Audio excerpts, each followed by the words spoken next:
I'm Vinny Malts, and you're watching Nasty Knuckles.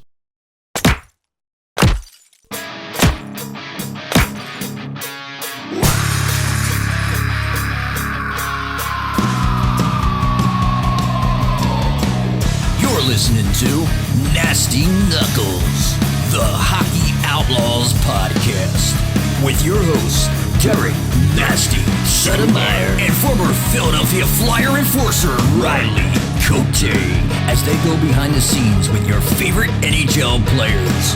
Time to face off.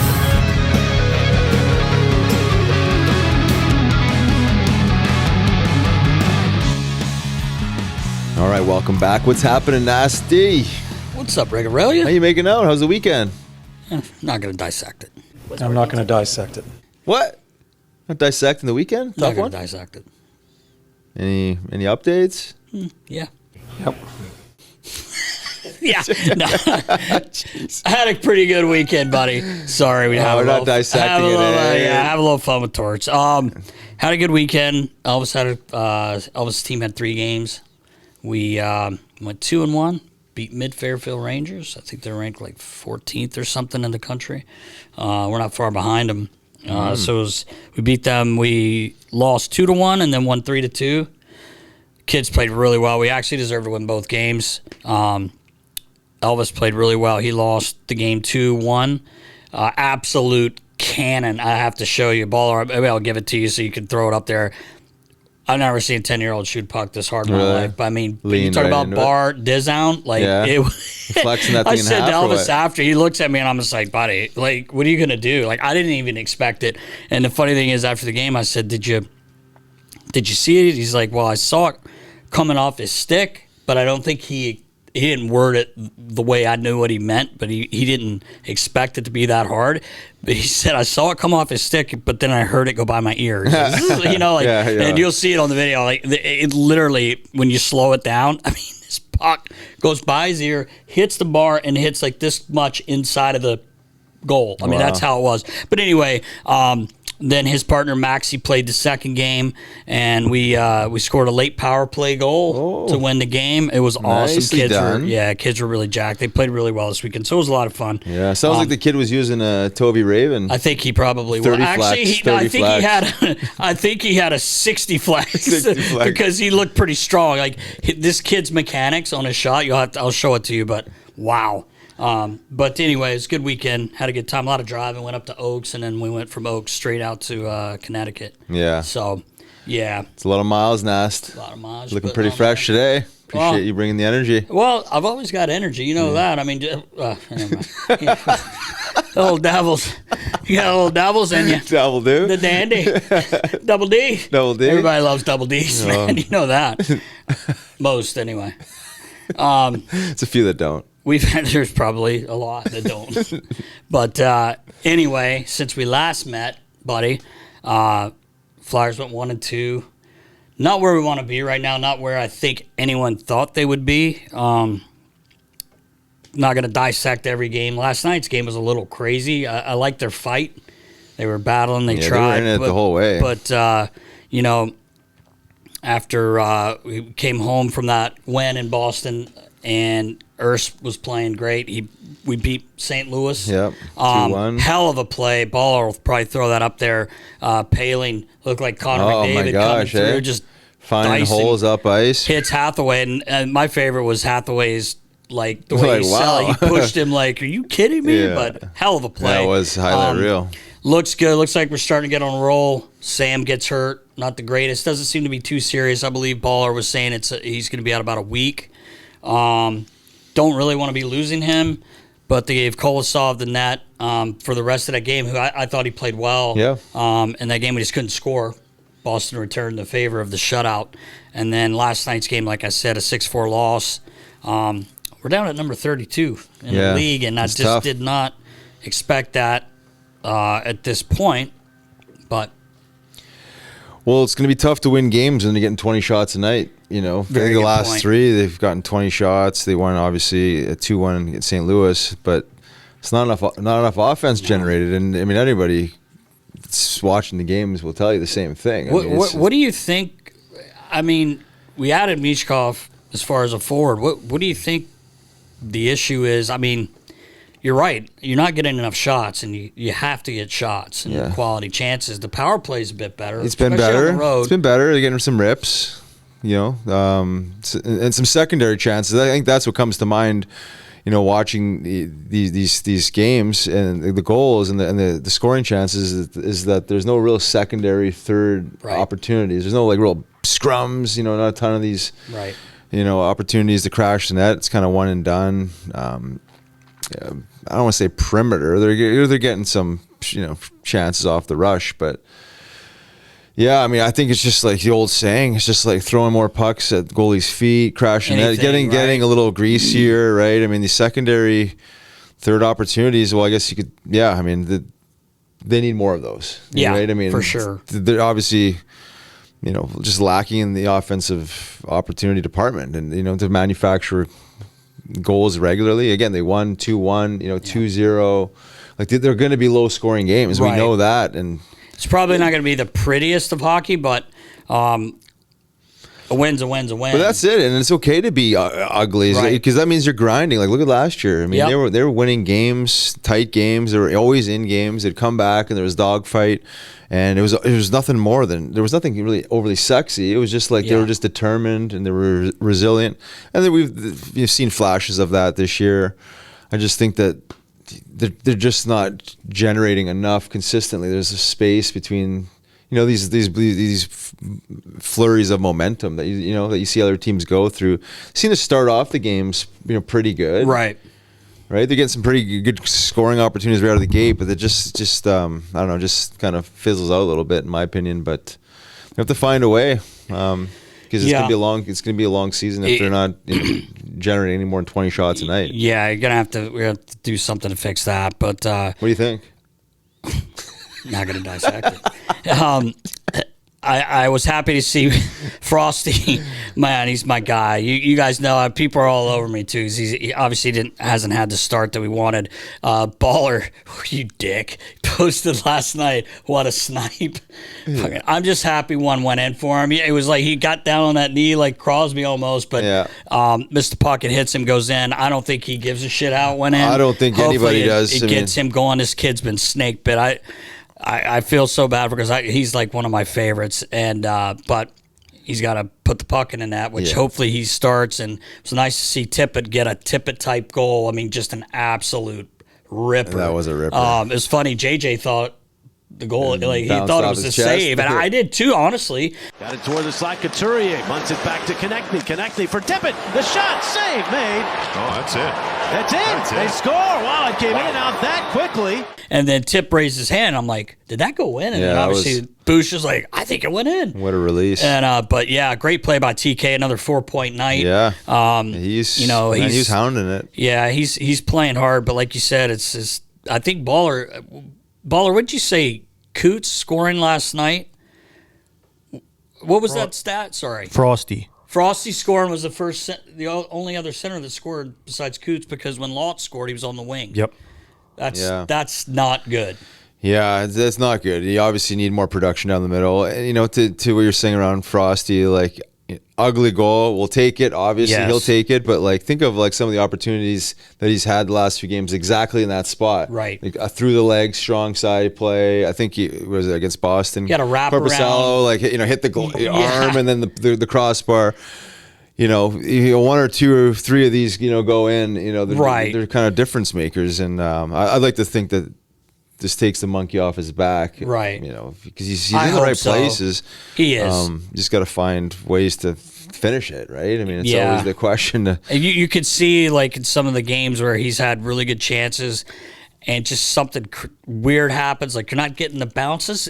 I think that has something to do with it from last year. We got a lot of good bounces, a lot of puck luck, I think, but we haven't really gotten that this year. That's not an excuse on why we are where we are, but I'm just saying, you could see the frustration on his face, and other guys that are kind of snake bitten as well. And as we've talked about this a million times, you start squeezing that stick, and you're trying almost too hard. People are like, how can you try too hard? Well, you can sometimes. You're overthinking. You're just, So I hope after that 6 snipe, Frostman, that seriously, that he gets it going here because they're going to need him, and they need a lot of guys. Honestly, we got to get more than 20 shots a night. Yeah, for sure. That's the truth.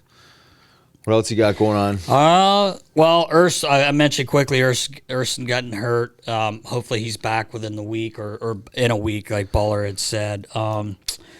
He was playing very well. Yeah, the way I see it, really well. The way I was seeing it, I mean, looked rock solid, honestly. Yeah, I mean, he has. He's the last couple of games. Kolosov, I don't think has played bad. Maybe if you could argue some rebound control there a little bit, but yeah, a couple of those goals. I'm not sure he had a whole lot of right. a whole lot of chance. I like his energy in that, and I think Bush kind of brought that up last week. I think he moves really well, and he seems to be pretty square to the shot. Last night, I know the one when you and I were talking about, I think it was the game winner. First of all, we're penned in our end for what seemed like 5 minutes. I don't think it was that long, obviously. And you could just see, you know how that feels, Raj. You can't bend your knees, right? You just get straight legged. It's the worst feeling in the world. I've seen you guys come back to the bench just like dead, like you need an oxygen tank. Dad, you want to break your stick over someone's head. You just want to just club. Maybe someone should have just clubbed somebody. But I'm not sure. I'd have to rewatch it. But I felt like, obviously the puck hit him in the glove. You'd like for him to hold on to that. But I'm not sure if he saw it last second and just at least he stopped it, but it went to the worst place possible, right over to Natchez, and he put it away. It just sucks. You'd rather lose an overtime, a second into overtime, and get that point. But they battled. I mean, you can't say they didn't battle. They're right there. Hard. I mean, the whole game is just. Carolina's a good team. They're a good team. Well. Yeah, they're always guys. They're all over you. Yeah. Old Brent Burns back there, just making the simple, quick ups, and hard passes across. Just like the little things. Like we talked, he said he doesn't move very well, but he knows his limitations. He knows what he can do. He's not skating the puck over there. Right, he's not passing it hard, and he can still shoot the puck. And he can still shoot the puck. He's getting plays to the net. You gotta appreciate a wily old veteran like that. Yeah, good dude too. Yeah. Good dude. I was just gonna throw in Ghost. Yeah. He's playing both ends phenomenally. He looks. I mean, it was as soon as he left here. He went somewhere. He wasn't getting shit on every day. I mean, I hate to say that, but they let him play and let him play his game, and he has improved defensively. And he would tell you that a few years back, like I know I got to work on this, but he's so dynamic offensively, and his shot, my God, man, he shot one last night. He missed the net, but it sounded like it broke the board. It sounded like the puck went through the boards, but. I wanted to bring up quickly, there was a scary scene last night in St. Louis. Dylan Holloway took a puck right in the neck like Nick Paul shot it, and it hit him. Kind of didn't look bad at first, but he gets to the bench, and then I was watching, and a good friend, Ray Barile, who's been the athletic trainer in St. Louis forever, worked with him, Team USA a few times, great guy. He was on the bench holding his neck, kind of holding him still, trying to figure out what's going on, but I guess he started swelling up because he was hitting the neck and he couldn't breathe real well. Looked like he was getting ready to pass out. I don't know. I'm not a medical guy, but they did I didn't stay in a Holiday Inn Express last night, so I'm not today. Well, you're the doctor on the show. I figured you would diagnose it. You probably called Ray in the medical room, didn't you? You probably called him. Just hit him up, said you got to release that throat chakra. He was a little jammed up. Hey, Razor, look, I think what you're going to need to do, no need for an X-ray. No need for an X-ray. I can tell you what it is because you can diagnose anything. It's bruised neck, bruised throat chakra. Well, he went to the hospital. They said everything was okay. His parents actually were in town. I read that as well. But Ray Barile, man, great job, bro. He's always been doing it. I don't know if you remember years ago, Jay Bomeister. Yeah, I remember that ugly scene. Chief told me Ray saved his life right there on the spot. I bet. Scary stuff. You hate seeing things like that. But also, were you sharpening any skates in Carolina? Because this poor Jalen Chatfield, like I might have, buddy. Jeez. I don't know if Baller has that one, but this guy, I guess that's his move. He skates almost like Goody would always take a big, come from the other side and then stop and spray guys on the bench. It was funny. He got me all the time, but. He went to stop, boys, and he did not stop. He's lucky he didn't dislocate his shoulder. Oh, my God. When I first saw it, I honestly thought it was like a spoof or a joke. Like when he's sprinting that hard. And then just blow a wheel and go right into the boards. He blew a wheel. Like, and Man, as the watch it equipment again, guy, I'm like, whoa. equipment guy, you're just like, oh, like, I don't know, maybe That was not a soft fall. Oh, it was not, but he played. He played. Oh man, give him credit, but I thought maybe you had looked like tried to do a skate the old grind, something. sneaky grind section. Yeah, for sure. Now my buddies down there in Carolina, they're awesome. They do a great job. That's about it, except for Ovi. He's on fuego. 7 goals in 11 games. You know how many he needs, Riggs? 34, 35. 34 to tie Wayne Gretzky's record of 894 goals, 35 to pass him. Is he going to do it? I don't think he's going to. Baller says he's got it. I think he's going to slow down. First, you told me he looked like he was 20 years old again. Now you're saying he's going to slow down. On that back check, well, it's hard to keep up that he's pace. He's going to get 10 empty netters. Think so? Wouldn't you? I mean, they're going to have him out on the ice. I do like Washington's team, so they're I say overachieving. I'm still shocked. I think you got to give credit to Carberry. Like, he's doing a hell of a job, man, with that team. They keep trending the right way. Yeah. But just knowing how seasons go, like bumps and bruises, potential injuries, teams going through slumps. He didn't score 40 last year, so it's like, but he is Ovi, so I mean, he keeps shooting the puck and. Who knows? I saw a clip the other day where it's like, how could this guy score this many goals from the same spot for 20 years, basically? And he's literally standing there. He's not standing there. He's like legs are not even like bent. nothing. Like he's a ref. Like he's just standing there. And the next thing you know, they get that much room, and it's usually Carlson getting that pass over. And if he gets a shot, I mean, if he hits a net, it's probably going in. It's probably going in. It's probably going in. But be fun to watch that anyway. Hopefully our boys, can get going here. We got to run some wins off. We got a tough rest of the week heading into Tampa and Florida. Yeah. So we'll see what happens. And I guess it's about that time. It's that time, Nast. 178. Yes. Bringing on our good friend Vinny Malts. Yep. Old Vin D's. Player development for the Edmonton Oilers. Yes. Working with their young prospects. Yep. Really big into the old mindset stuff. So love it. Pick his brain, Nast. Yep, for sure. All right, let's go. Let's go. Welcome back. I'm Riley Cote. And I'm Derek Settlemeyer. And this week, Riggs, we're super excited to have a good buddy of ours join us. Former 7th round pick of the Vancouver Canucks, 177th overall. Right now, he's currently player development and mental performance coach with the Edmonton Oilers. Congratulations, by the way. And just so you know, with all the work he's done in the mental conditioning field, he's also known as the player whisperer. Oh. So let's welcome my man, Vinny Malts, to the show, man. What an intro. What an intro. Great neighbor. Hey, I was shocked when I put it in, and I go, 0.9? You're not even a mile. Walked over. All this time. I know, right? Now you know the garage door's open. Come on in. Right. Me and Vinny are going to be literally, I wanted to walk over. Breaking games down. It's going to be unreal. But honestly, congratulations on the new gig, man. That's awesome. That is awesome. Years of work, hard work put in. And I do want to say I want you to tell us a little bit, a lot about what you're doing. But I will say, as far as the player development goes, I mean, the work you've done with Connor McDavid and Leon Draisaitl, dude, you should be given a raise because these guys, they're elite. That's my favorite. Is when guys are like, "Are you telling me?" I'm like, "Nobody's telling him." Highlight reel before you got hurt. We're watching it. I'm like, "That's Vinny. That's Vinny's touch." You see that? Yeah, It's great with my son though. They actually, him and his buddies all believe stuff like that. Yeah. It's still great that they're in that stage. Yeah, That was on me. You see that move? You see that move? I taught him that. Very influential. But seriously, congrats, and tell us what's going on with that, man. Yeah, no, appreciate it. No, it's exciting. It's to be able to get in there and help out. It's a great crew that Cal Larson brought me in, and and all that, and just seeing kind of like with Stan's vision stuff that's going on. It's just exciting, right, to be a part of it. And Andreas Carlson, he's a beauty, and Toby, like the crew that I'm a part of, I love. And you guys know, it's like when you have teammates that it's like you love working with. That's the part that's most exciting, and the vision and just what they're thinking about, being able to bring it in and stuff like that is just super exciting, man. And to be a part of it, blessed. Like it's crazy, man. To watching them last year, that exactly. Here they are, man, Stanley Cup, and it's like holy cow, and it's like, hey, we have an opportunity here. Like, it's insane. Like, you guys know how challenging it is to like break through and stuff like that. Right. And like, when I received that email and it started, I was like, wow, this is incredible. That's awesome. Yeah, that's awesome. Great feeling. Happy for you, man. Yeah, it sounds like they're some bit progressive because they had, some version of yourself, last year or the year before. I think he was on the ice in one of the final games there. Yeah, George Mumford. He's a beauty. Yeah, okay, so right. Yeah, he's worked with. He ended up.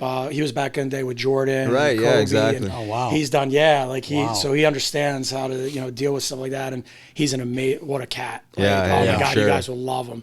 Just an absolute salt of the earth. Kind of like spiritual, almost like a Yoda-ish, Gandalf, like just gets it, man. And he's amazing. Yeah, that's great. Yeah, and it shows you the direction that, well, not just hockey, but all sports are going. Is like how much more can we train the meat suit, and how much more skill and ability can we have physically, 100%. And then it always goes back the gap between the ears that seems like this has been like ignored, I guess, mostly. But then you talk about guys like that working with Jordan. I mean, these guys are obviously way ahead of their time. They'd be hiring guys like that. But it seems like there's been a gap there that's slowly but surely being filled. Oh, big time. Well, it's the problem is the association that people make with the mental part, right? And it started from back, hundreds of years ago, right? Of like even just when it began back in 1800s of who was the original people that needed help. Psychiatric ward people, mental patients. Right. So culturally, that's what happened is, it's for people who literally have issues like that. So once that kind of got ingrained and infused, there's doctors and people that work with them. Well, now as the mental performance field started to kind of take off and mental health, the association culturally is like, there's something wrong with you. Right. So it started from a cultural sense, makes sense, but people still haven't, like they're just starting to realize, wait, you don't have to be reactive in nature. Something's wrong with you. You can be proactive and actually get ahead of it and have a thoughtful process behind what you're doing and be mindful. And that's what's changing now is people are recognizing like, you can actually be thoughtful about what you're doing and keep coming back to that. Right. Yeah, and that leads to performance, like all levels of performance, right? It's usually kind of like, this is just for people that are sick or people that are dealing with, life issues. But and it could be both of those things. But ultimately, it leads to honest performance, and we're talking about here, right? I mean, it's big time. Like the analogy I always give is the diner menu effect. You come in the diner menu, it's overwhelming. You look see the diner menu, and it's like, I keep looking, it's like saying, But the diner menu is like you come in and you look at the menu, and it's like it's overwhelming. It's like, whoa, which one do I pick? But if hey, that gyro right there, I love it over here. Coming to this diner, man, they have a good one. You're coming right in, you're going to pick it. And that's kind of what it is today is like there's so many options of what a performer can be. Right. There's so many things you can do, sure. Yeah. There's so many ways you can score. There's so many ways you can defend. But what are you choosing that's like, I like that on the menu. I like that one. As opposed to, I want to do it all. I want to do it all. And it's just not reality. Like you can't do it all. But that's what's changed is back in the day was you only had a couple options on the menu. Like you walked in and it's like those old diners you walked into. Here's the menu, 3 things, choose one. Now it's, whoa, I can do everything. And that's what's challenging is people don't recognize, but you have to choose which one on the menu that you like. Yeah. Because it's preference based. You can't, like the one thing we always teach with our guys that we dive into is I'm going to give you and share with you principles and concepts. But however you interpret it in your head, right.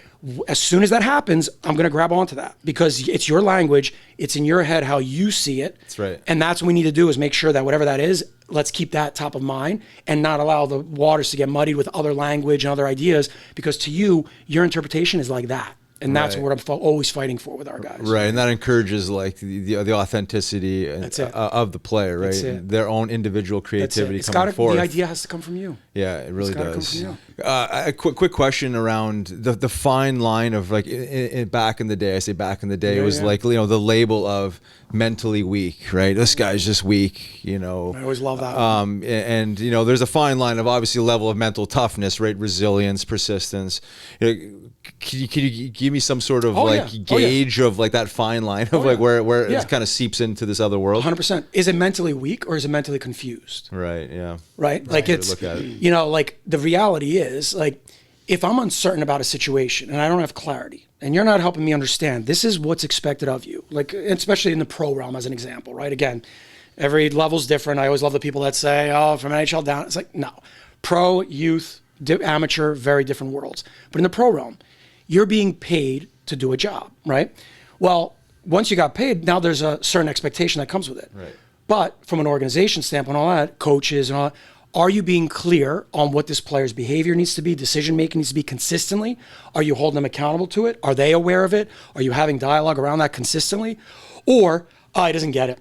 Yeah. Keeps trying to do the other thing and all that. Because I've seen this a million times where it's like the player's just not clear on what's needed. Right. And so they're trying to do something, whatever else they're trying to do. And it's like, it's just because they're uncertain. They don't know what you actually want. Right. Like how many times I've caught, it's funny, ironically, it brings ease to the player.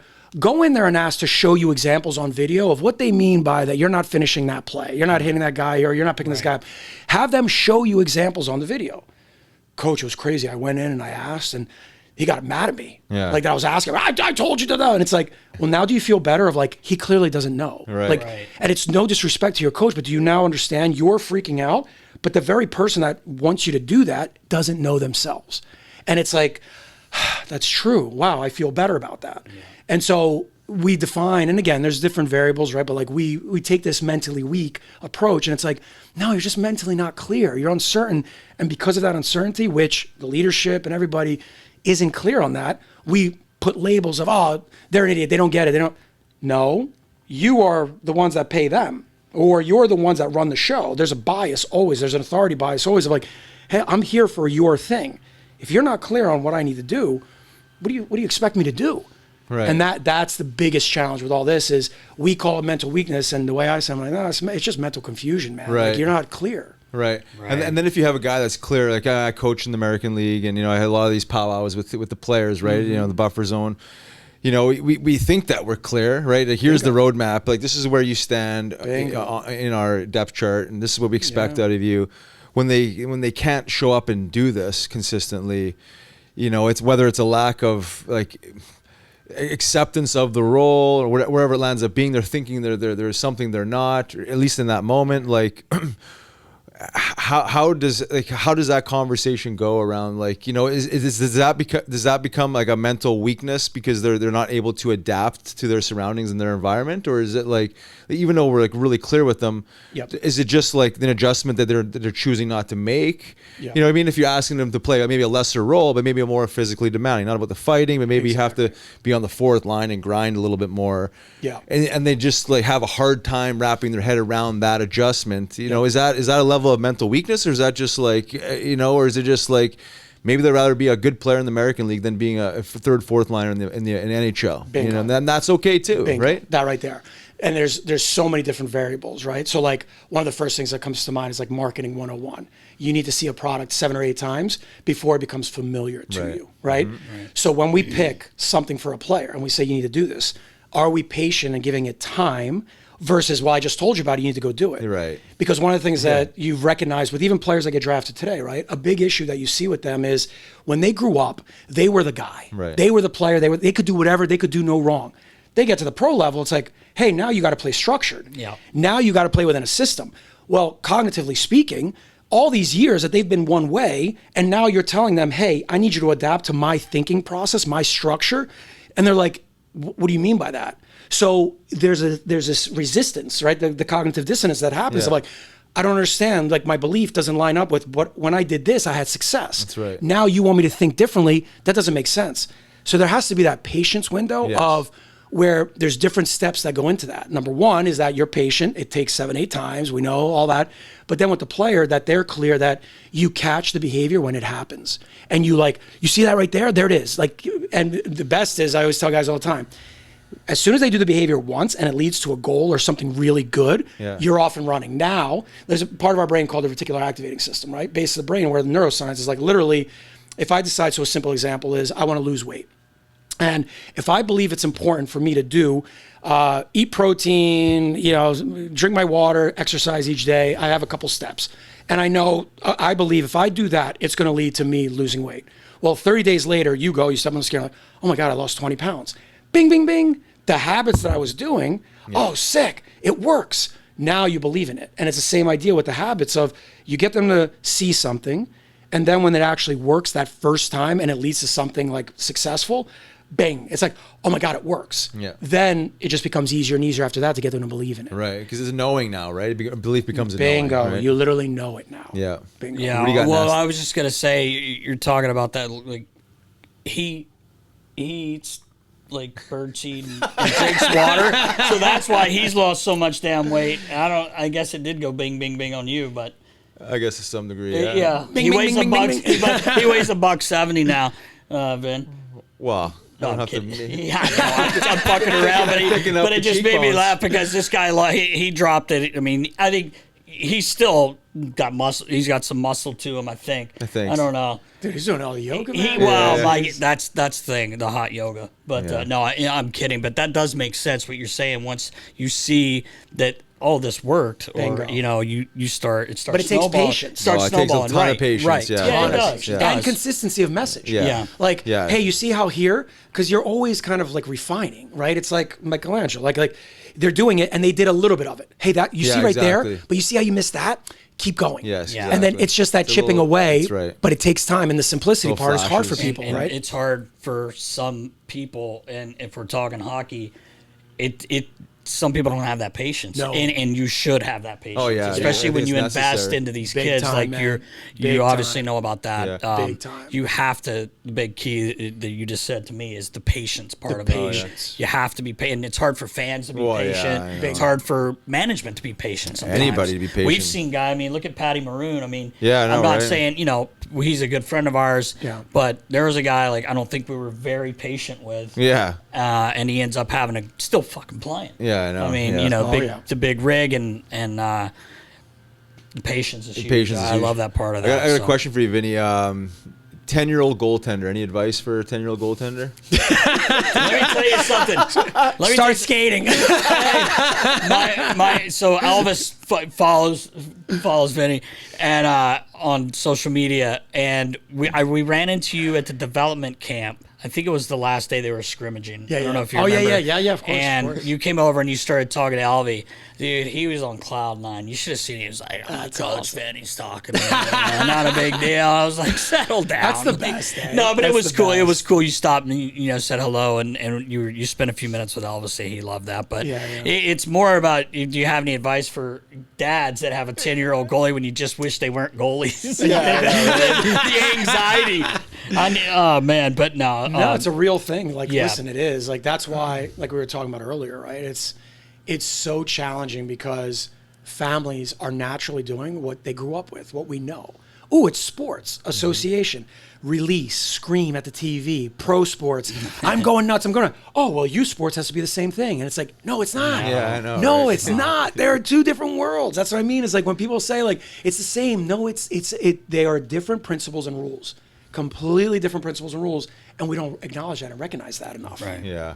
I guess the question would be is how much money do you have on the pro game? And then, Yeah, you know what I mean? That's why you're so emotionally invested in it. Yeah, right. Versus the youth hockey Exactly. game where it's just your Exactly. child playing. I'm but- sure you've seen it, and we could talk about your whole lead up to what you're doing now and the hard work you've put in as a player and then as coaching. You coached in Danbury. It's funny. I helped out with the Null, the Philadelphia Rebels, the last 2 years. So I was in Danbury. First of all, I got to ask you, why is that rink so freaking cold? That's the coldest rink I've ever been in my life, man. I'm telling you. I guess That back rink is ridiculous. well, I'm like, we're on the bay, and there's not a lot of people there for the Null games, unfortunately, for the kids, but it's the coldest rink I've ever been in. Yeah. I swear to God. Wim Hof will be, he'd be loving that, man. He'd be all over that. Yeah. Oh, man. He'd be like, jumping around in there. in the middle of it. Yeah. I had every piece of clothing I had with me on, every time we went to Danbury. Still chilly? Oh my God, cold rink, man. I don't know how it is when the pros are playing there, the hat tricks, or are they called the hat tricks? It's all, yeah. They are in the hat tricks, yeah. They look like they packed the building, so maybe it's not as cold, but I'm telling you, man, it is freezing in there. Ice seems good, though. The kids always say the ice is good there. But anyway, did you enjoy that? Your 2 years? Were you 2 years with 2 years, Danbury? yeah. No, it was fun of Billy McCreary, buddy of mine, working with him and stuff like that. Oh, okay. Yeah, but then other cultural dynamics weren't as much fun and stuff Right. like any Yeah, other right, yeah. organization, Yep. you guys can read between the lines Yep, of I that gotcha. stuff. And, Yep. So, but spending time with him and Voigt's, his assistant, like beauties, like everything, like every time, right? It's like good guys. So it was like fun to try to help them out. And obviously the kids, at the end of the day, it's like young men shaping them of the new reality. Like juniors is just, I used to tell people, I'm like, to go from youth and to go into the junior jungle and the realm it is, they're just not prepared. Right. Like it's like for what you think it is at youth, and then you go to juniors and they're like, that dog eat dog mentality and the structure and the intensity and the travel. It's just like, you can't prepare that at youth. There's some organizations, right? Like the goals do a good job of creating that type of environment. Yeah. But at the end of the day, competitively though, like you can't, it's not the same. Like kids are still in school and you're still doing stuff at the end of the day where you can get close, but nothing prepares you, man, for when you get into that realm of hockey. It's like, whoa. Yeah, I enjoyed working with him. I'm still close with the coach, GM Justin Hale and Julian beyond. Like a whole new crew now. It's Julian's there. His first year there, he took over for Matty Gaudreau. I enjoyed it. The kids are great. It's awesome, funny. Like people ask me, like, "Damn, you went from here to there." I'm like, locker room's the same dumb shit's being said. It was being said in NHL, which makes me. I loved it. I thought it was great. And sometimes the kids would be like, "Do they say stuff?" I'm like, "Yeah." Just stupid shit like you're saying right now. You know what I mean? Exactly. But it's great. It's hockey and it's a locker room. And like you 100%. Said, when you work with people and you got a team, it's so much more fun when you get along with everyone. So when along your pro career or maybe after your actual playing career, did you realize that this was like a niche for you, or you wanted to pursue this mental performance path? Was it like an aha moment, or totally? Oh yeah. So ended up, playing days were done, and I started doing some coaching, and I loved coaching. So I initially started, back in the day of like, I kind of retired the first time back, kind of when I was around 26 on Rockford, like 27 at the time, whatever, and I was like, all right, I'm taking a break. And so I got into coaching. And so I started our it's parent company still today, Evolving Athletes. Yeah. And so when I got going with that, I was doing like the off-ice strength and conditioning work along with the skill stuff and kind of molding it, and got into coaching and loved it. I was like all about it and into it. So did that for about a year and a half in Florida, and then I decided, I'm like, I got to go back and play. Like I got the itch again, and my body healed, like that nice sun, and I'm like, told the wife, I'm like, all right, I got to go back and play, and then it's like great. It's like I'm going back telling her to play. I was like, hey, want to get married? And then I'm going to go play out in Europe. That's one way to make it last.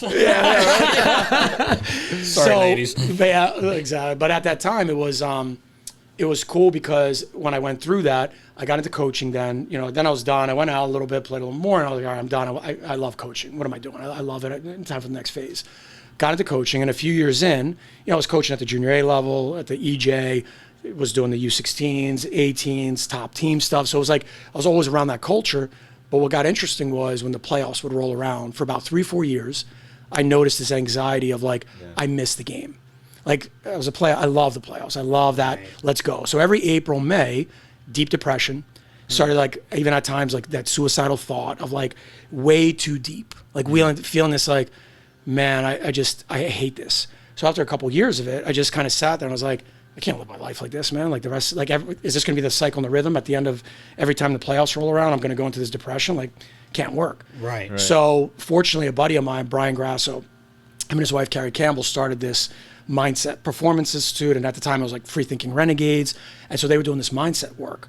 And so as I saw they were doing, I was like, hey, can I jump in on that? And, just chatting up and all that. And I was like, yeah, come on, let's go. We're doing this thing. Let's go.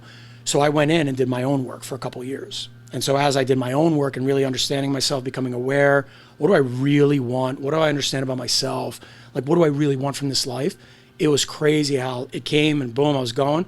And then out of nowhere, I looked around and I was like, because at the time, right, agents that I had were just horrible advice. Right. I had one agent who's like, Vinny, the problem is you need to learn how to kiss more ass. That's a problem. I'm like, can you tell me how I need to be a better player? Like, I don't like, what is that? Yeah. Right. So I saw the need of kind of like advisors, agents at that time where it was like, oh, there's this development aspect that's not being taken care of where, well, who are you as a player? Like the mindset part of like, because I'm a very natural approach to it. And that's where I saw the need. And I got fortunate where a buddy of mine calls me up and he's like, hey, this one guy wants to start doing online stick handling. And I know you were kind of like, I was like between coaching gigs. And he's like, hey, you want to like take him on? And so I'm like, yeah, sure. So I take them on, start working with them online. But as I'm working with them, we're doing like stick handling work and things like that. As I'm working with them, I'm observing and I'm talking to him about all this mindset stuff. Like we're doing stick handling, but I'm explaining to him how he's going to use it in the game. Right. So when you make this move, here's how it's going to apply. Here's how the different ways you're going to adapt it. If this works, if this doesn't. And as we're going down that rabbit hole, I'm like, there's something here of like, it's the mindset part. And so from there, I started a summer program. I ended up getting like 12, 13 guys. Was fortunate. There was like 4 of the guys were on from that 1%ers of the 14-year-olds that were committed at D1. So it was like a really high-end group of guys. And then boom, basically did that summer. It was like a 10-week program. End of the summer, I got 9 of them hit me up, 9, 10 of them hit us up and go, hey, will you do it privately with us? And that's how Bloodline Hockey got started. Okay. Nice. Yeah, they turned around. They were just That's like, great. hey, like, will you do this? And then from there on, boom, away we went. It was just like starting to work. And Nice. it's those principles and to this day, right, that learn about self-awareness and just like getting players, Yeah, that's amazing. So how does that look like now, working with Edmonton? You've done this once before with Chicago Blackhawks. Yep.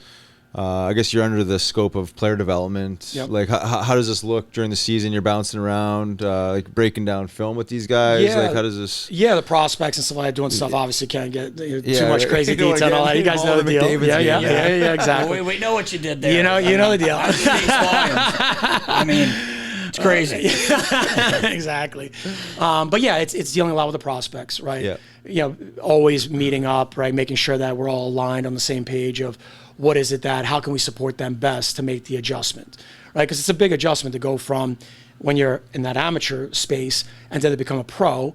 It's really understanding what do those dynamics look like. So we're spending a lot of time of like just really understanding as a staff, gaining clarity on what does that mean for us? What's the strategies that we're using? What's the values that we have? What's the principles behind that? So we have it set forth and then we build off of that. So it's a lot of that gathering stage and like really good, but it's constantly supporting them and making sure like that we're all on the same page with that message, but really gaining clarity on, what that means for each prospect and what that means, for the organization, how we can support them best. Yeah. That's great. Question for you around what some of these young prospects, like the biggest challenges that are going through, let's say off the ice, like, with all the distractions that the world's presented with us, with the phones and the social media and the extra added pressures, that seem to be around. Like, what kind of stuff are you talking through with these guys? Is it mostly on ice stuff or is it beyond? Yeah, I'll talk about like the private stuff that I do and all that, but it's a lot of fundamentally, it's a lot of clarity on what do you want. Right. Mm-hmm. Right. Yeah. Like very specific and detailed with. Do you want to play Division I? Right. Do you want to play in the USHL? Like, so I always reverse engineer from it, right? Because at the end of the day, the biggest issue that a lot of younger players might have, they're not recognizing like, okay, you're saying you want that level. What is stopping you from then being that level now? Right. Nothing's stopping you from doing it now. Like, you can do the habits, the off-ice habits, like the things that are required.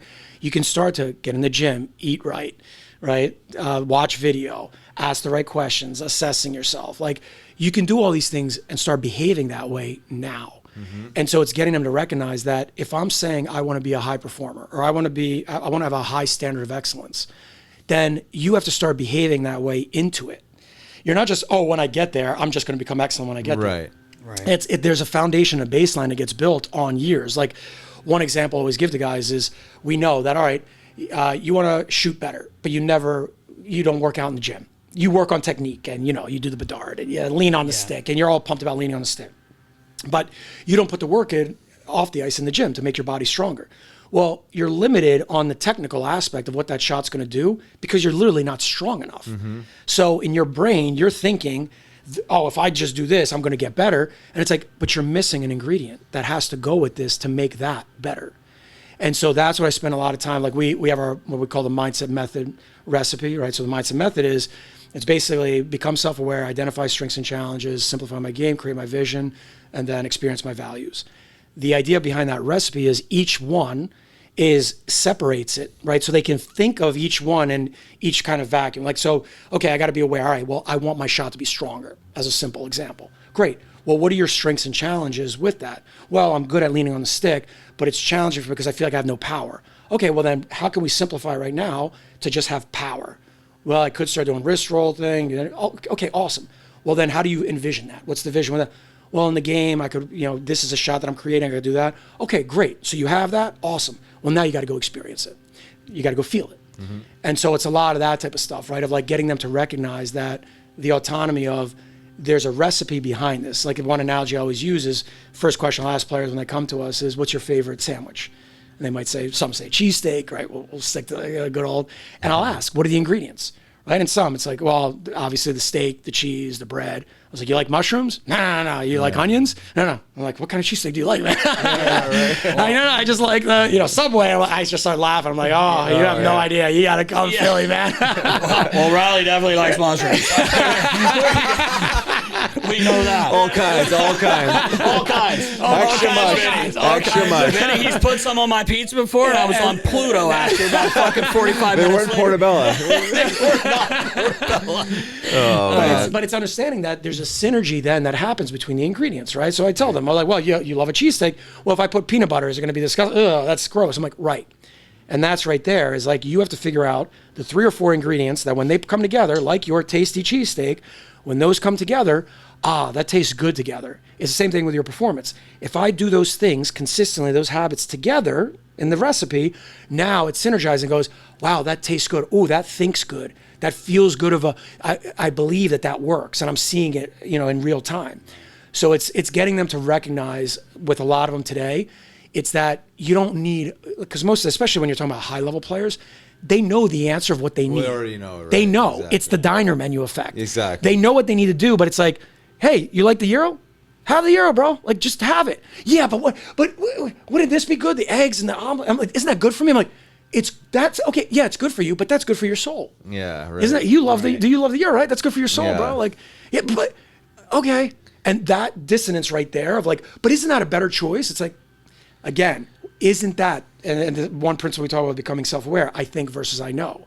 If you're thinking and you're questioning, boom, that's it. You're already past the point of you need to know. The more you can be with what you know, because there's going to be plenty of times you're going to have to think during the game. Like, it's not like you're not thinking during. Of course, you're going to have to think and read and react and all that stuff. But what are the things that you just know that when I go into this space, I'm going to do that? And that's the struggle with so many players is like, do you know the thing you're going to do that's going to provide value, that creates a good baseline, that is your cheesesteak, that's your sandwich, and the team can count on you, you're going to do that night in and night out. And then along the way, because you're skilled and you have a good shot or whatever else, other things are going to happen. Right. Other things are going to happen. Right. And that's the challenge is what do I pick? What do I pick on the menu? Oh, there's so many. That's their biggest challenge today is what do I choose? What's the right way? And and then in their brain, we always talk about your thought process will never be faster than your belief system. Like everyone's speed. Everyone wants speed. Yeah. Okay, well, here's some speed for you.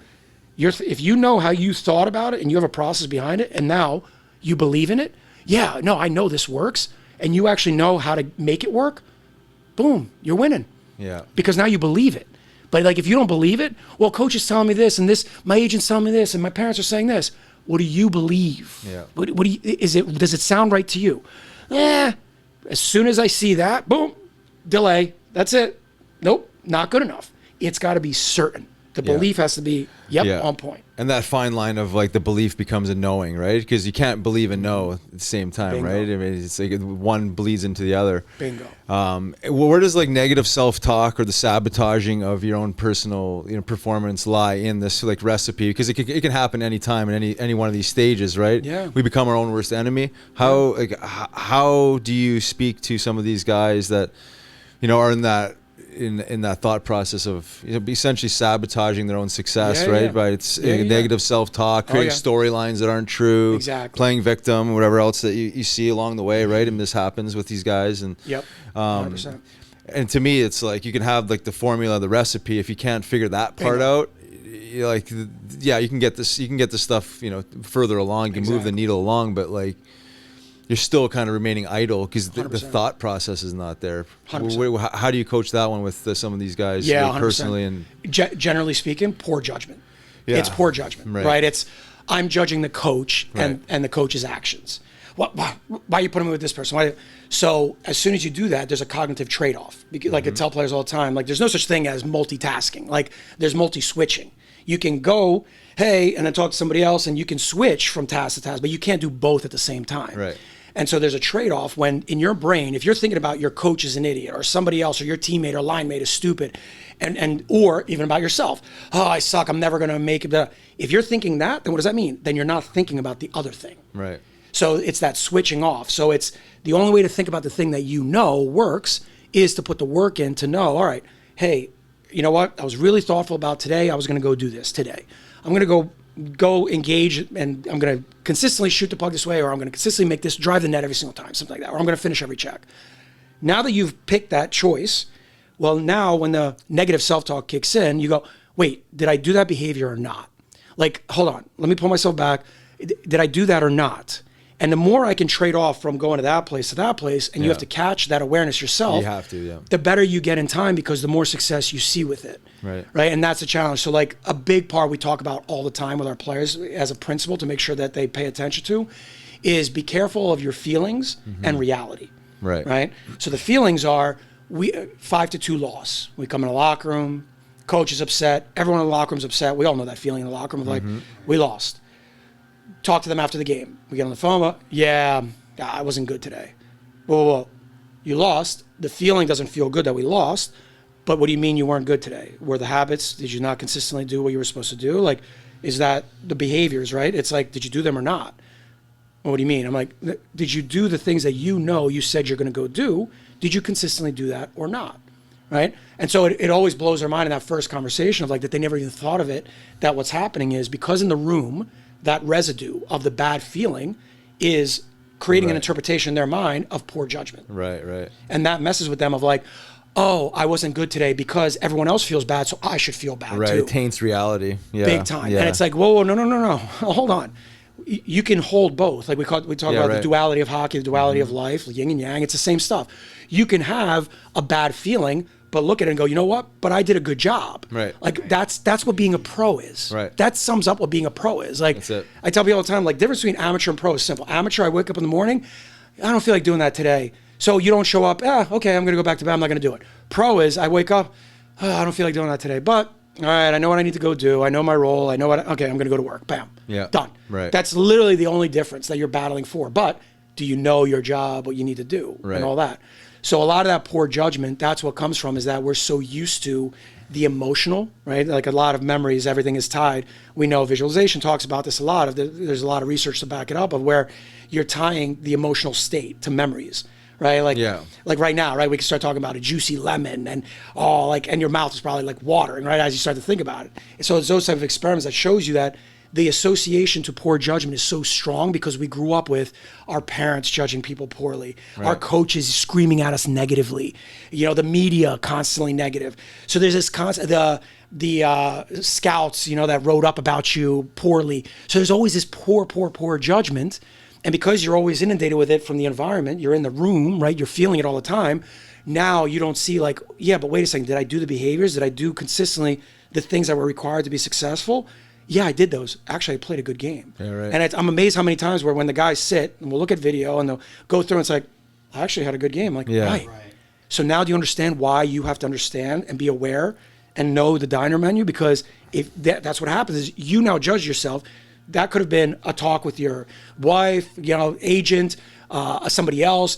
You're getting off the phone now and you're going and talking to somebody else and you're keeping the ball rolling on this negative spiral when it's like, you know what though, I played good today. It stinks we lost. Yeah, coaches were upset. It was challenging in the room and all that. But you know what, I did a good job today and at least I did that. And I don't like that we lost. You can feel both. Totally. It's okay. Yeah. Yeah. You reminded me talking about that and it's, I guess it has a little bit to do with that, but I'll never forget my first year with the Flyers back in, I think it was 94, 95, was a half season, and we had Craig McTavish, and that year we ended up going to the conference finals against the Devils, and I'll never forget him. We lost both home games, and Mac T was coming down the hallway, and he saw me. I was kind of putting stuff away, and I had to take Devil. I was helping them load their stuff. I worked the visiting room my first few years, and Craig McTavish come down the hallway. He goes, "All right, Deke, I'll see you tomorrow." And he seemed fine, and I said, and I'm like, he's like, "What's wrong?" And I said, "Well, we dropped the first 2 games, you know, and he goes, we could have won them both. We played fine. Don't worry. We're going to go into Jersey and win both games. And he said, I'll see you tomorrow.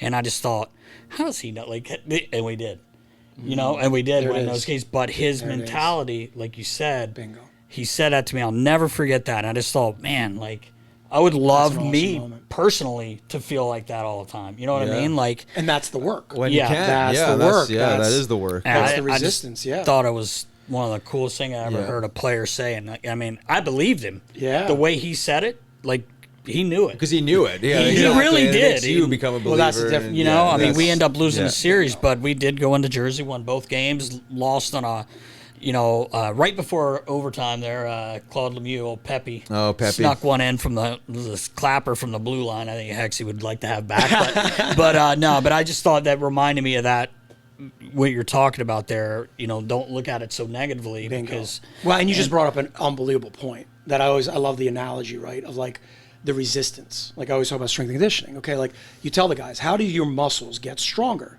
Time under tension. You've got to put them under tension. How do your thoughts then get stronger? Time under tension. You need to resist, right? That cognitive dissonance in the beginning, it's like you're resisting of like, hey, how does he know? What the judgment? Poor judgment, because you didn't know yet, right? But he knew on that end, and that's what it is. Like, do you have that ability of catching yourself where you're having this, oh, no, it's not going to work, and just build a resistance to that? And that's all strong thinkers are. Is like, I'm going to feel an emotion. But that's my bias. I don't know what that person's thinking. We talk to players all the time. We're like, here you are judging the coach. Are you clear on what the coach wants? No. Then how do you know what the coach was thinking? Well, you didn't put me out there. No. How do you know the coach doesn't have something going on at home or something else going on? There could be a lot. You're not even taking something's with his kids. Like, you don't have any of that in your head that you just think it's about you. Do you realize when the coach is standing up there looking down the bench, there's 20 others of you? Yeah. Like, there's no part of you that's thinking about that the coach is dealing with the collective. And, oh, by the way, coach is a human being who has their own life. That's it. And you're not thinking about any of that it's just about what you need and what you think. Yeah, right. And that tension, that produces, man, so many issues especially in the youth hockey world. Right. Like, everybody wants theirs, and it's normal. And it's like, but we've gotten away from this, like, team, family, community value. We don't teach it. We think it's an automatic. You're playing a team sport. It's like, so what? We don't teach those values anymore. Look around. Look at social media. Oh, man. Every freaking video is about individualization. Yeah. Everything's about you. Where is about team, family dynamics, all that stuff? Well, that's an automatic. Get out of here. No. Get out of here. Yeah, that's where the ego keeps poking its head out because you make it about you. And I will add to your story there with Mac T and what you were saying earlier. Like, there's a level of emotional intelligence or the ability to allow those emotions to have a short shelf life, right? It's like you win, you lose.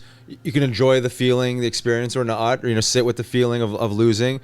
But like, how long are you going to hang on to that energy? Right. I mean, we see this. We used to see this when talk about like pretensity around the rink. Yeah, like the next day, like should we still, walk around the rink like with our shoulders shrugged over, like we lost our dog yesterday? It's like, no, the energy should be what you're saying around Mac T. It's like, okay, bad night at the office, we lost, could have won, whatever, should have won, things could have gone differently, but let's regroup. Like that shelf life of that feeling was very, very short, right? Short-lived, reflect, reset, re-engage, right? Versus like, amateurs or, people that aren't primed like this, they let that energy hang, the dark doom and gloom, then they're bringing it to the rink the next day, and then practice sucks. Yeah. And then they're flubbering passes all over the place. And you know what I mean? And you're bringing that energy. Lips. Yeah, right, exactly. 100%. And that takes, to your point, it's like the thought is one thing, right? The thought, and then the emotion.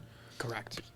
Depending on the perspective of the thought, how we emotionalize the thought, and then how long we hang on to it, right? You're only as good as your last shift. You're only as good as your last game, right? And what are you going to do? Like walk around like, you want a Stanley Cup or you just want a shift? You know what I mean? It's like you got to shelf that, and keep bringing this. But there's a level of emotional intelligence, I guess where I'm going with it, is that you have to be in tune with yourself enough to know that that's just in the past. We're gonna reset and we're gonna show up tomorrow with our A game and we're gonna win. Obviously we talk about Chief a lot, Craig Berube, but that was one of my favorite things about him. Yeah, was he's amazing. He could be pissed off immediately after the game, especially if it's a bad loss. There's ways to lose games, but and you don't ever want to lose. But he could be ready to like blow drop up somebody. He'd go in the room. I'm telling you, as soon as he got back down in the hallway, talked to his coaches, he came out, it was done, and we're looking forward to the next.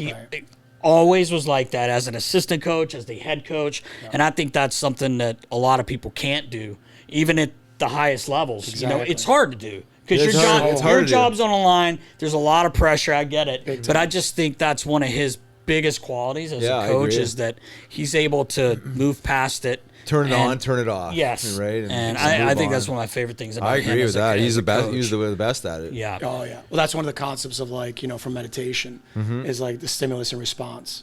And I love how, like, Mumford, like, the way kind of, like, he spun of, like, the eye of the hurricane of, like, okay, you're going to have a stimulus. Something's going to happen. Right? And then there's this space between, okay, now I'm going to respond. Right? It's like when you're having a conversation and you're looking to, you're listening to the person, but you're ready to tell them the next thing instead of pause. And meditation over the last 18 months, I've become really, like, way more ingrained into stillness and understanding. I'm like, wow, like space with my between thoughts. It's crazy how with my children, especially, like, I've really noticed, like, with my daughter, there's times where, she's getting emotional before bed. There's things like working through, and I'm amazed at how much that space of just don't respond. Sit in it for a second. Just hold. And just that neutrality and just that pause, that stillness. It's amazing how much it just a fraction of a hairline, just to pause yourself consciously that you're aware of. You're just going to pause. And how much then the next step you take forward, you stopped yourself and bam, you're way not less reactive, hey? Way less reactive. Way for sure. Reactive. I mean, and they'll tell you I'm so calm all the time. When we show up there, he's meditating. A minute ago, he's like levitating. It was funny a couple of minutes ago when he was talking about here and here, two different things, but you got to focus. I'm like, yeah, that's me. I'm here and here, and they make fun of me for it. Like we're in the middle of talking about something, and I get up, they're like, oh, he's going to brush his teeth, he's going to shower. Like, what are you doing? But no, it makes a lot of sense to do that, especially with kids too. Like when you're dealing and coaching with kids, which you've done, and I got my coach's certificate a few years ago, and I was coach. I am not now. My son's a goalie, as we know, but listening, like you said, and just especially at his age, he's 10, and he doesn't understand everything. Sometimes you get fired up, but I've gotten way better at realizing, like, first of all, he's 10, right? Exactly. And he's trying his hardest, and I think you forget that sometimes with when you're dealing with everyone, really, not just kids. I mean, so that's a great point you make with that. And I will say, like, kids are malleable and they want to learn, and if you can teach these concepts at a young age, it's like, and that's what we kind of we say we're kind of doing our own versions of it with these young young generation, is that, like, you teach these principles that might not be as sexy as the skills and the the overspeed and all this stuff, right? It doesn't look overly exciting, exactly. But to me, like, the gains with some of these more quieter, silent practice or breathing or just being in tune, knowing where your body is in time and space, just that, like you said, self-awareness. Like, how much that helps, how much space that generates, and less reactive to the game, to the coach. Like, there's just a sense of calm you can bring. I always say, like, look at the most skilled players, the highly elite players in any sport. They're the most composed. They have the most composure. Yeah, exactly. They're, like I always say, chemo, and these guys, I just think of, like, playing the game in, like, a rocking chair. It's like I was like the opposite of that. You know what I mean? I couldn't get rid of the puck fast enough, but the composure. My nervous system was a little fried. You were stimulated heavily. I was heavily stimulated. Yes. Yeah, I do have an excuse, but I also didn't have the ability either to be composed. You know what I mean? If I trained it and knew about it, like, composure to me was just a word, right? It was like, composure. Oh yeah, well, of course we have to have composure, but it can be trained. And would I've had chemo teaming in or Claude Giroux type of composure? No, but I think, like, it does help the nervous system relax, and it does generate that space that you're talking about, that maybe you could just make a better play than you made because you're not so stressed and overreactive to the game or the pressures itself. Well, and to your point, right, one leadership mentor that I had, Nick Peterson, taught me the concept of, like, from a system reliability, and just a lot of talk about how systems work. And what always pointed out, which I thought was brilliant, was the system is never the problem. The game itself is not the problem. It's the humans operating the system. That's it. It's always the humans. Like, the system is a system. It's going to operate the way it's going to work the way it's going to work. But then the people that are operating the system, how competent, and that's what ends up happening with the game. The game is the game. That's it. Kids will play outside. It'll be no problem, right? Like, how did we grow up? Yeah. We became good hockey players. How? Because we played 6, 7, 8 hours of roller hockey on ice. Like, we became very good hockey. But like, you look at the 90s hockey, arguably, it was like, it had everything. Yeah. Like that era, man, of like, it was a mix of skill and passion and it had all the flavors. Yeah. Dude, there was none of this lessons and this is how you do it. And there wasn't any of this perfection. Yeah. It was, you played, and because we started doing that, boom, look what happened. But then, you know, the professionalization of youth sports, and now it's a business, and everybody can coach now, and everybody wants their part of the pie, and then you take the owners who are, now I'm going to pay my kids, and he's going to have a spot, and all this craziness that I created, but fundamentally the system's not the issue, right? It's the people that are operating don't recognize like, the game is the game. Yeah. So are we playing by those rules, or no, well, here's what I interpret, like we were saying earlier, right? Well, I'm going to add new words of what a turn means, and we're going to add all these cool language words. It's like, you're saying the same thing, man. Like, don't make it sound cooler. Like, why? Yeah, like, why are you messing with people's brains, man? They just go do the turn. Like, it's like, what are we doing? Yeah. But it's all these things, like humans being humans. Humans we have to put our flavor on it and make it this unique thing. And there's nothing unique. These principles have been around for thousands of years. Right. From Eastern medicine, religion, like the principles are all there, like of human interaction.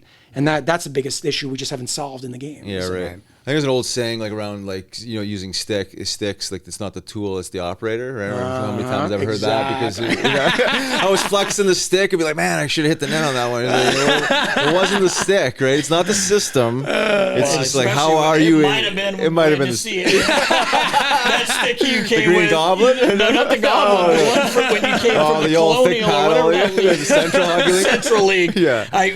Everybody's sick of me telling this story. I'll say it really quick. The first day I met Riley, he joined the team. It was the year of the lockout. It was 2005 when the Phantom 4 or 5 when we won the championship that year. And Riley joined us our first game. He didn't play that night, but I just remember unpacking his bag because I wasn't sure if he was warming up, what he was doing. But I get to his sticks, and everyone had just gotten into the composites. CCM was making them. They weren't the greatest, so there were some guys who were not happy with their sticks. But anyway, I pick up Riley's sticks, and I look, and Homer happens to call me, and I got the stick in my hand, Paul Holmgren, the GM, and he goes, "Hey, did you get Cote's stuff?" I'm like, "Yeah, I just hung it up." I'm like, "Which hand does he shoot?" His fucking blade is like this. Crosby is the I know, it's pretty close to Crosby. But I said, "Which hand does he shoot?" Homer goes, "It doesn't matter." Yeah, we won't be needing that anyway. But he was kidding when he said that. But stick sometimes. It might have been the tool. It might have been. Yeah. No, I'm kidding around. Definitely the operator. That's awesome. I mean, awesome. it makes a ton of sense. But it's so true, yeah. Yeah. It's so true. Yeah, we humans like to complicate things and make things more complex and confusing than it needs to be, right? And honestly, like, and you could probably attest to this. It's like I become like a reductionist and a simplist. Like these concepts really, like, you know, you start breaking them down and peeling back the onion. It's like they're so simple. They're old. They're just old as humans have been around, right? We need like a technology. We need something bigger than the concept itself. I don't know, to add more confusion to it. It's crazy. It's just it's noise, right? Well, it's like in our DNA, right? It's like hundreds of thousands of years of what we fear and getting away and all that. Yeah. And so that just, right, that part of our brain, that amygdala part of, like, it's so deeply ingrained to fear things. Yeah, it's and the reptilian brain, right? Yeah, it's just we can't. But recognizing that exists and recognizing like, oh, I'm just going to have emotional responses. You guys know, you're driving the car and you have that thought in your head. Yeah. You're not acting on it. You're just like, you have it, and then you kind of like laugh at yourself after a minute. You're like, why am I even thinking that? Right. Worked up. It does happen. Oh, yeah. It does happen. Oh, yeah. But it's stuff like that, right? That's like, it's normal human behavior. But to point, right, of like, if you have a strategy, though, if we recognize it's just what we're going to do. We're going to have reactions. But if we quickly, boom, like with my kids all the time, I give examples to the guys all the time. I'm like, hey, I still get angry at times for sure. And there'll be times where it's like I'm at low capacity and I'll snap on the kids. But if you talk to the kids and you ask them, oh yeah, within 10 seconds, 20 seconds, I'm apologizing. And I'm saying, hey, I didn't mean to react that way. I'm at low capacity. When you guys are doing that with mommy and you're over the top, guys, but do you see, like, I don't want to react that way, but I love you, blah, blah, blah, boom. But within seconds. And they know, they're like, oh, well, you're always yelling around. But again, the other part.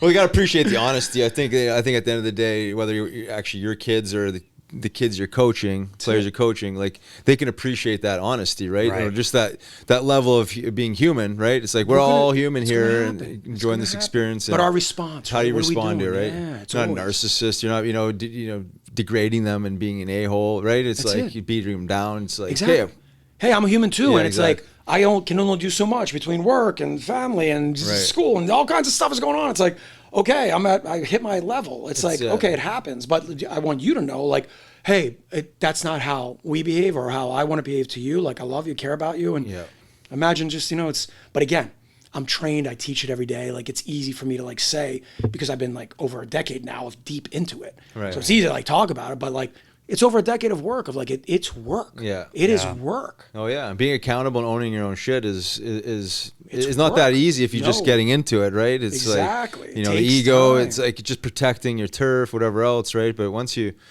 whether if you're a coach or a parent and you just own your mistakes, right? No one's perfect. Coaches, the best ones own their mistakes, right? And the players themselves, the student themselves will respect that a lot more than you just.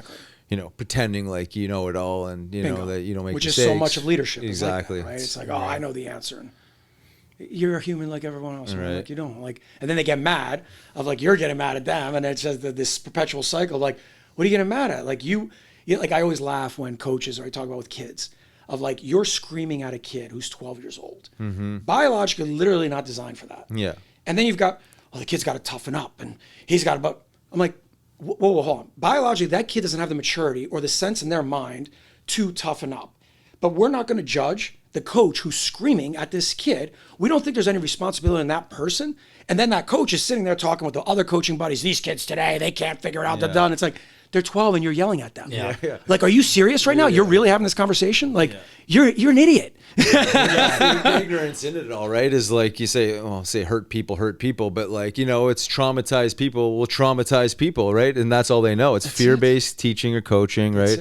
That's what they know. That's all they know, and that's how they think they have to harden. And fortunately, it turns into like almost like a survival thing for these kids, 100%. Right? They build out these 100%. These complexes or these these walls up, because they're protecting themselves at that point, and they're traumatized and they don't know how to deal with it, and then you know how that goes. It's just the cycle continues. Yeah. Guys, you guys know how much behavior have we changed because of conforming to our social environment versus we had wisdom to change it versus I went in the jungle, saw what it was like, learned from the social dynamics, and then figured out the behavior. Not the other way around. Like, it's like, we think like, well, I told you this, the parents, right? Like, I told you need to do this. Well, if I don't see modeling, if I don't see, like, that's the thing is like, values are caught, not taught, right? It's like, a mentor like Randy Massico talked about this of like, values are caught. Yeah, they like see, the locker they room, observe, right? We've been in the locker room, like as a pro, right? We adapted, like we were in a legit, like I'm with Julian, right? And Hull, that was my first experience of like, whoa, everyone's serious here, man. Like this is great. Like it was like, oh my God, my people. I was loving it. Like, wow, everybody in here is all about it. But it wasn't until I saw that I was like, oh, there's another level to this. And I appreciate and respected the game completely differently after that. And that's the part that people don't realize is that social dynamic teaches us more than us giving these strategies and take a look at this Instagram video. Nonsense. Nonsense. No, like how much of my game changed when I'm watching Marty Johnson and Ryan Lozon on the ice, Yuri Fisher, I'm on with them and I'm observing them in there. Like to this day, how many times D1 guys go train with NHL guys in the summer and they're like, whoa, I didn't know. Stud Division I players, studs. Whoa, I didn't know. They're having the whoa, I didn't know moment. So if they're having it socially and seeing like, whoa, I had no idea, what chance do the others that don't practice and go grind it out like that? Like it's like, but so much of it is social structure. And the responsibility of that is it's a different teaching game. Yeah, it's really a different, is. like there's so much more collaboration, that's principles behind it. You guys know the mission statement, the youth hockey mission statement. We believe this, and this. Sure you do. Yeah. That's why that coach screaming, he believes in respect. You're right, I can totally tell how he's screaming at the ref. He believes in respect, sure. Some buzzwords just to keep it sexy and flavorful. It's wild. I know, it's it is well. Shifting gears, I know we banging the drum there nicely. It was a good little riff. Talk about some NHL hockey, Flyers. I mean, you're a local guy, right? I mean, it's Oh yeah. The direction. You know Danny B, right? You play some checking for charity, and you're stacking those teams. Yeah. Well, boy, I know my shifts for about 9 seconds. I was jumping on, jumping off.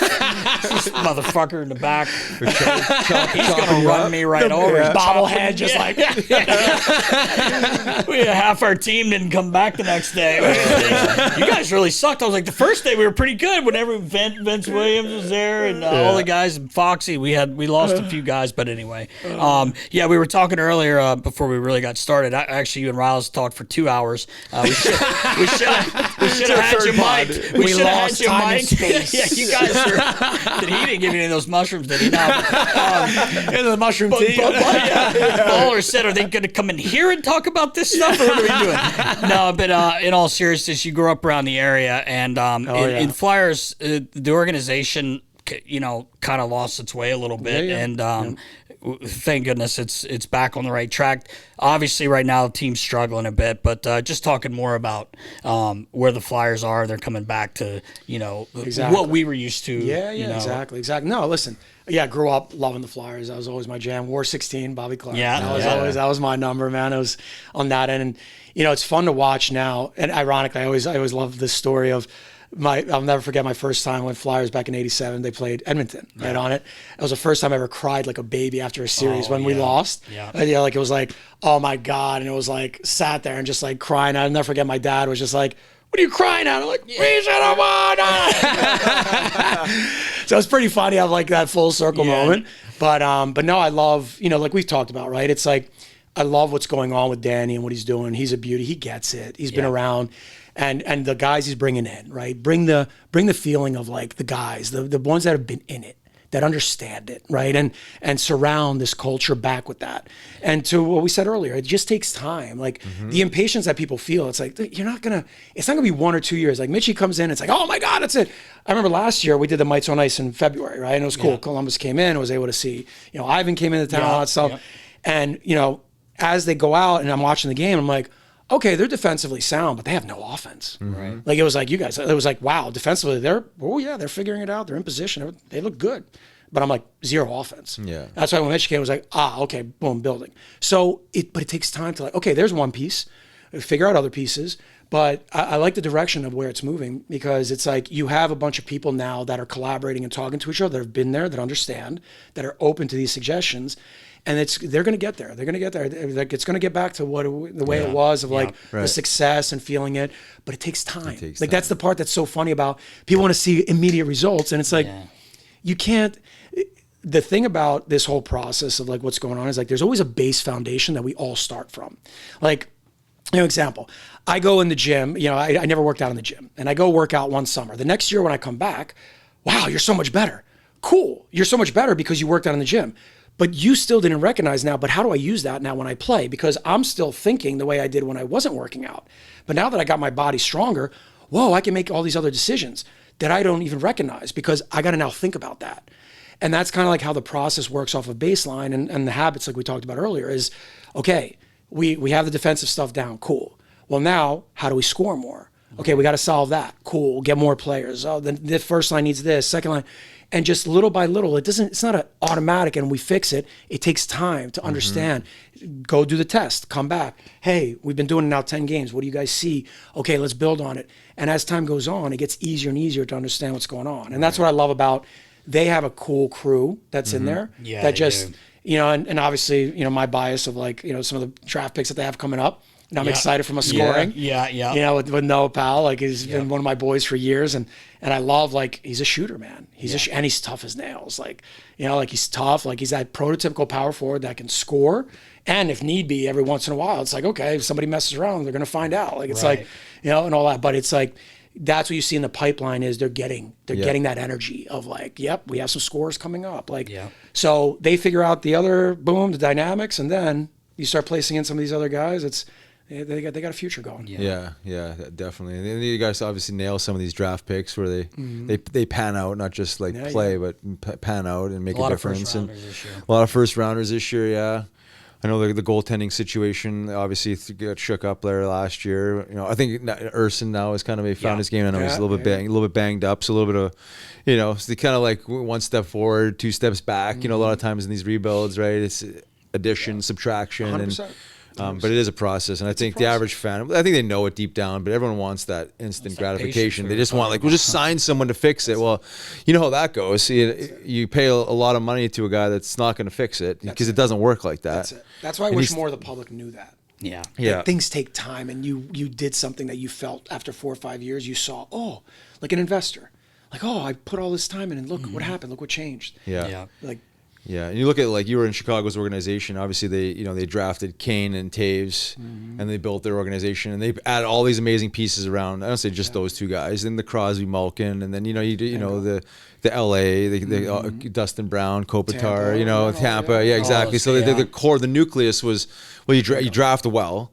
And then you keep drafting. The depth keeps coming. Like Tampa, I mean, Coop was, the head coach of, was it Norfolk or wherever it was in the American League there. But like the core, all those core guys played. They're all there. They all went with them. And it was like, wow. It's like, and I think, you go a couple years to get away from that, and it takes time to rebuild. And I know maybe Flyers had some bad luck with a couple of first rounders and some picks that they've gone by the wayside. But it takes time. And, I think Chicago is another good classic example. They got Bedard. Now they're kind of recreating, I don't want to say a dynasty, but slowly but surely they're going through the same thing that they went through whatever it was 15 years ago. Exactly. But it's not easy to do, right? No. I mean, it's one team wins every year, man. Only one. That's it. And the consistency and it's of not easy. Yeah, and the confidence. You guys know, like year 2, you come back off of a big year. Okay, now there's less I have to think about because I know the process. Like I always love how you talk to, like, there's a good story of I forget whose book it was. It might have been Tim Grover. Talked about how, like, working with a player. It wasn't Kobe, it was like somebody else, but like talking about how, okay, won the scoring title in the NBA, all that stuff. Then in the summer, I got to go work harder. I got to go do more. And it's like, whoa, hold on. Your gym, what you did in the gym clearly worked. Boom, turn the brain off. Do that again. Go do what you just did in the gym again. And that's the beauty of these teams. Like, once you have success, it's like there's a framework now that you're going into next season saying, it worked. Well, now how do we keep sustaining that work? It's not about now building new and more. It's like, it already worked. Do the same thing again. Rinse and repeat. And build on that. Exactly to me, Tampa's been doing. I mean, the way they filled in with players, they've had to lose, but to keep that core, and then getting rid of Stamkos this year, I really thought was going to hurt them, and so far, I mean, it hasn't. I mean, you did pick up Jake Gensel, who can put the puck in a net, but Kucherov just insane. Like this guy. Yeah. I mean, they just have layers and layers of depth there. It's they've done a hell of a job in Tampa finding different pieces to fit in, and but I did have a question about since you just started with Edmonton. I'm not. Were you at development camp and all that stuff? Were you able to do? No. Just started. Okay. The rookie camp. I was gonna say, did you get a chance to meet Chris Knobloch? He's a buddy of ours. Yeah. Great guy. Like what a great dude. Great unbelievable human being. And then Paul Coffey. I don't know. Yeah. My God, that dude's so awesome, funny. isn't he? He was chirping about the hair, and I can just hear him, dude. He's loving it. It's such a good dude. Yeah, he really is. Yeah. I think we talked about this one. I was fortunate enough to do the All-Star game in 2017. It was when Wayne Simmons won the MVP, and it was my turn. So we're out in LA, and Justin Falk's on the team. And literally first shift, he goes 3-on-3 they're doing. And he turns the puck over, put it in the net. Gratz looks down at Coffin, goes, hey. He points at puck. He goes, he's done. There's only how many D? 3 or 4. And he does like cough dying, actually, Chelios keeps FaceTiming cough. Yeah. We're on a bench, like the ski, and he's like, and Charlie's like on a beach somewhere. I'm assuming in LA, hilarious. And he's like. Cough's like flip over. Bed. yeah. You could see him on the bench because it was like he was FaceTiming, and I'm like, these guys are talking to Chelios while the game's going on. It was great. It was funny, but I just wonder if you got a chance to meet those guys. They're really good dudes. Good dudes, really good dudes. Yeah. It sounds like you got a great thing going there. And, wish you the best with it all. It is. I don't say cutting edge, because it's old as the earth, but I mean, like No, it's the the same fact stuff. is, it is, in this modern day sports world, getting Yeah. between the ears and maximizing potential. It's always been a thing, but it's never really. It's kind of like hitting the bullseye on the wrong target, right? No, It's like, and I exactly. think now we're kind of like actually some bit close to addressing some of these major issues. Exactly. Right? Well, that's one of the things that excites me about doing the Atlantic District stuff and helping them out with John Denorcia and Kelly and getting into, with them is like all the stuff that we're doing is like, you got to get to the kids. You got to get to the parents. Yeah. It's like you have to start from there and build up, because it's like the framework of helping coaches and leaders is important, but helping out the kids as they're coming up, right? It's like that's the hardest part. Like Rich Ebby's another beauty in there, where it's like their whole philosophy is like, okay, how do we start from the local kids and start to build up? And that's like one of my passion projects that I'm excited about, of like being able to like actually influence kids in our area to like, okay, and the parents and the families, and like there's a different way to view this. This isn't the same old way. This isn't a who do I need to connect with and who do I need to pay? And it's like, no, like these principles are just, there's simple principles that you can take control, but fundamentally it's social. Right. Who are you surrounding? What exposure do you have? Things of that nature. And, it's a battle. It's a battle. Cause it's like, it's fun. It's fun. The older guys like that, it's a professional challenge. It's great. But if we really want to change it, it has to start with like the youth. Yeah, 100%. And, Which is what I love what you're doing, man. Yeah, I know. Yeah, and then hate to say it, but like the parents, right? It's like Big time. because Big the time. kids are just say reflections of the parents. Yep. So if the parents are carrying around extra stress and overreacting over every little thing, well, then naturally the child experiences that, and Exactly. so. It's kind of part and parcel, like you said. You're working with the It's the sandwich. family, It's right? a sandwich. They're part of the ingredients. And when coaches say, I don't talk to parents, Yeah, I know, right? they're 13. What do you mean you don't talk to parents? Yeah, Like, what are you talking about? You're like, what?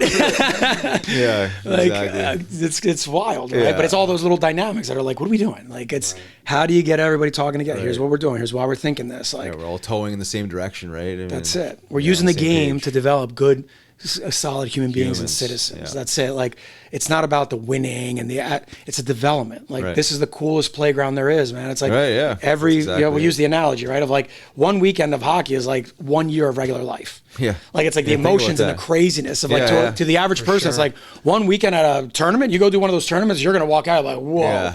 Yeah. And it's like, PTSD, right?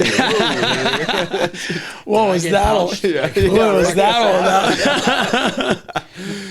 Oh man, well, we appreciate you, Vinny. Yeah, Thanks man. for No, carving out the same time. guys. It's been Love what you great. guys You can do, just yeah. walk on over whenever you want. It's unbelievable. Right here, man. Be a I special was guest dying once when a month. Like, I'm thinking like, okay, it's gonna be like a 10-15 minute Yeah. drive. I'm like, are you kidding me right now? That's great. I literally drive by his house almost every day. Oh, man. That's Well, great. now we know. Yeah. Well, thanks for everything, man. Yeah, It's been thank great. you guys Great so much. insights. Awesome. Good luck with Appreciate it, everything. I know you're doing some amazing work in both pro and youth hockey, so keep that going. And yeah. our Same, paths will cross sooner than Yes, later, I'm sure. 100%. For sure. Yeah. Appreciate you guys All having me right. on. This is awesome. Yeah. Thank Thanks, you. brother. Big thank you to our friend Vinny Malts for hopping on. My medulla oblongata is confused with some of the words he was using. Way above He's a your, smart dude. Yeah. oh, yeah. No, seriously. Like, yeah, it's great. I didn't realize he was that much into the mental side of it and helping out with these kids like that. It's awesome. Yeah, it really Really is. is. Yeah. Yeah, and I would say he's some bit pioneered that position in hockey, Right. In the NHL, anyways. So it's showing the direction it's going, and just love to see him have success. And, Yeah, for sure. Just working with the young generation, the pro guys, and kind of everything between. But sounds like Yep. he's found his niche and his groove there, and wish him the best. Yeah, for sure. And he lives down the street, so you can I stop told him, by anytime for Like mental 9 miles, performance. not even a mile. I could go down there because I need some help with my mind. That's for sure. You do. Well, Keep we it know straight. that. Keep it Keep it straight. straight, For focused. sure. For sure. I did, before we get into what's next, I'll say it in a second. Okay. I did want to say, I was telling Baller a couple shout outs. Met a guy in Wawa last week. His name's Travis. Said hi, like, love the show, love Riles. Make sure you say hi to him. Another gentleman, Kevin, who works in a different Wawa, ran into him in Morrilton. And then yesterday back and today, he's at the one over Another here. Wawa. Yeah, a different one. And also when we were in Connecticut this weekend, this guy, Ian, a really cool dude, came up to me and said hi and said, "Hey, love you," and Riley and Baller. And just, it was really cool. We were in Connecticut, and he came over and said that. But those guys, just want to say what's up and thanks to everyone. Yeah, appreciate the support. All the support and everything. It's cool. nice. Nice when you run into people like that. But Riles, you know what time it is now? Oh, I know. It's time for Klyr Rum questions, brought to you by Klyr Rum. Go to klyrrum.com/shop. Type in Nasty 2023 and get 35% off on your order. PA residents only. Baller, what do you got? What's up, boys? Leading us off today, we got one from Elvin Burnt over on Facebook. He asked, does Tort still have command of the team, and do you feel he is the guy that can get players to reach their true potential? Well, What's up, Elvin? Yeah, Appreciate what's up? the question. I know Elvin. Lehigh Valley. Oh, okay. Formerly, we helped out with the Lehigh Valley Polar Bears special hockey. Really? Oh, yeah. Done That's a lot cool. of stuff with them, so That's appreciate awesome. the question, Elvin. What are your thoughts on this? Well, he's definitely in charge. I mean, he's the head coach. What was the second part? Developing Baller? I mean, I'm not sure that's his job as a developer. It's more being the coach, and he pushed the right buttons with the players. I mean, again, we've talked about today, like, this season isn't where we thought it would be. It's not nearly over either, but you can't dig yourself too big of a hole. I think everyone's expectations were a little higher just from the year we had last year, and adding a player like Michkov, but it's hard for me to say. Like, is he in charge? Yes, he's in charge. He's command. He's the head coach in command. Does he have the room? I mean, if he doesn't, or if he doesn't feel like he has a certain guy, they're probably going to be in the stands, and you'll see that. Yeah. But as far as developing, I don't think that's really what he's there to do. I think he's there to coach and teach. He says, can he get players to reach their true potential? So, I see what you're saying. You could say develop, but also putting players in the right places to succeed, that kind of thing as well. Okay. Yeah, that makes more sense. Sorry about that. Well, I think that's his job to do that. Yeah. Yeah, it's part and parcel, part of it, right? Putting guys in positions to be successful, sending the message that needs to be addressed. I think, to your point, I think it's still early enough in the season where I think he still has command of the team. Right. They've dropped some games that they probably wish they had, but there's been a few games in there that looks like a lot like the team last year. Right. The resilience, the compete, shutting teams down, because that's the way they're gonna have to play. We talked about this in the pre, right? Their inability to score goals at will. It's not an easy thing to do in the NHL, but their ability to just generate offense. Yes. So they're gonna have to really buckle down even more than they have been, but. Still early. I think that they're still showing signs of being right there, maybe just breaking through. But if this extends, in the next 10-game segment, if we're here in 10 games, yeah, I think we have to readdress and reevaluate this question. But I think the way it stands right now, I still think that he hasn't worn off his shelf life. I think that he can still get the most out of these young guys. But it's hard to score in this league. And, got some guys that are just maybe gripping the stick a little too much. I'm not sure that's a Torts issue, if that's just a personal confidence issue. Just got to break through and find a way. But the way I see it right now, they're just like a little bit of a tough start. Yeah, funk. A little funk. But this next 10-game segment will be telling the direction of this team and where Torts stands as the head coach. That's the way I see it. For sure. Great question. Yeah, thank you. Devin Lair over on Facebook. Riles, when you were coaching, who was your favorite fan to watch chuck 'em? He says you cannot say Jay Rosehill. Rosie. Great question, but yeah, Rosie was definitely up there. There was a few of them, man. I had some tough guys come through. The Phantoms and Adirondack and Lehigh. Zach Fitzgerald, Fitzy, what a beauty. He just the greatest teammate. The best energy and gamer, man. Just gamer, night in, night out. He would get dropped. and just want to go fight again, and just loved it. And and you go beat a guy up, and you're just like, you never stopped, and just resilient and relentless. So Fitzy, overall teammate. Zach Ronaldo. Oh yeah. Reno got him, it was in Adirondack, back in the day. Yeah. He was fresh out of the womb there, fresh out of the OHL, just raw. Crush guys and kill guys, So and we then used to say he's like a shark in the water, just waiting. God, he was so good at that. And he was so good. The hits were just so good and so effective, and the timeliness of them that he didn't even have to go look for the fights.